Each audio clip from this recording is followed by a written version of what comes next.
ជាដូនជាតារបស់ខ្ញុំមានអាយុ10ឆ្នាំជាដូនជាតារបស់ខ្ញុំមានអាយុ10ឆ្នាំដែលគ្រប់គ្រាន់ដើម្បីកំទេចគ្រួសាររបស់លោកអស់រាប់ពាន់ឆ្នាំឬរាប់ម៉ឺនឆ្នាំ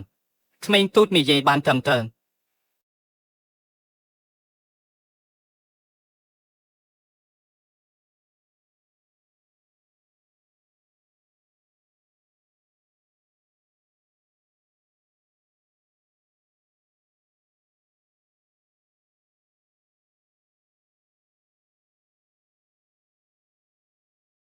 ព្រះអង្គម្ចាស់បាននិយាយថាកម្រិតខ្ពស់ជាងនេះ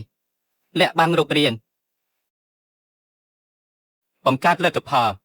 មិនអាចទៅរួចទេគាត់គឺជាកម្រិតទី4នៃផែនដីមិនត្រឹមត្រូវទេគាត់ទើបតែសម្រេចបានកម្រិតទី10មិនអាចជាកម្រិតទី4នៃផែនដីមានកម្រិតមិនត្រឹមតែសារលបងកម្លាំងកណ្ដោះទេប៉ុន្តែថែមទាំងមានទេពកោសល្យពីធម្មជាតិទៀតផងប៉ុន្តែមិនប្រកបថាអាចឈានដល់កម្រិតដែលត្រូវគ្នាបានទេជាងនឹងបន្តទៅមុខដោយកម្លាំងពីងចំហាន់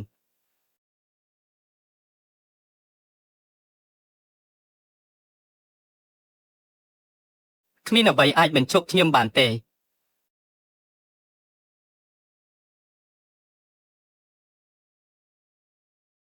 ពិភពលោកនេះគ្មាននរណាម្នាក់អាចប្រៀបធៀបបានទេ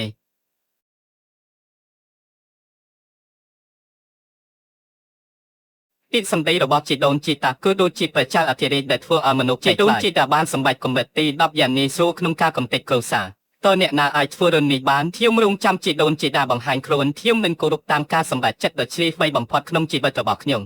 តើវាអាចទៅរួចដោយរបៀបណាជីដូនជីតាមានរឿងអ្វីទាំងអស់ស្ថិតនៅក្នុងការគ្រប់គ្រងរបស់ខ្ញុំសំឡេងរបស់អ្នកចំណាស់ខ្ញុំខ្លាចជាដូនជាតារបស់ខ្ញុំណាស់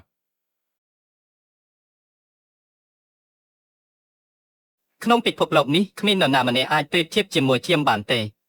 ជីដូនជីតាខ្លួនឯងមិនជឿទេ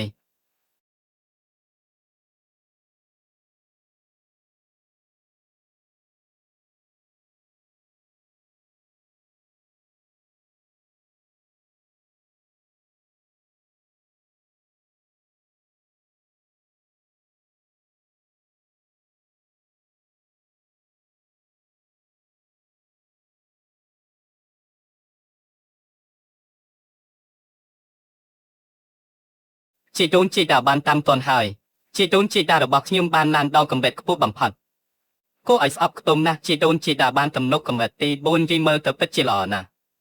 ក្មេងទូចតាអ្នកនិយាយថាក្នុងពិភពលោកនេះគ្មាននរណាម្នាក់អាចប្រៀបធៀបជាមួយឈាមបានទេជីដូនជីតាឥឡូវនេះគ្រាន់តែចង់បាន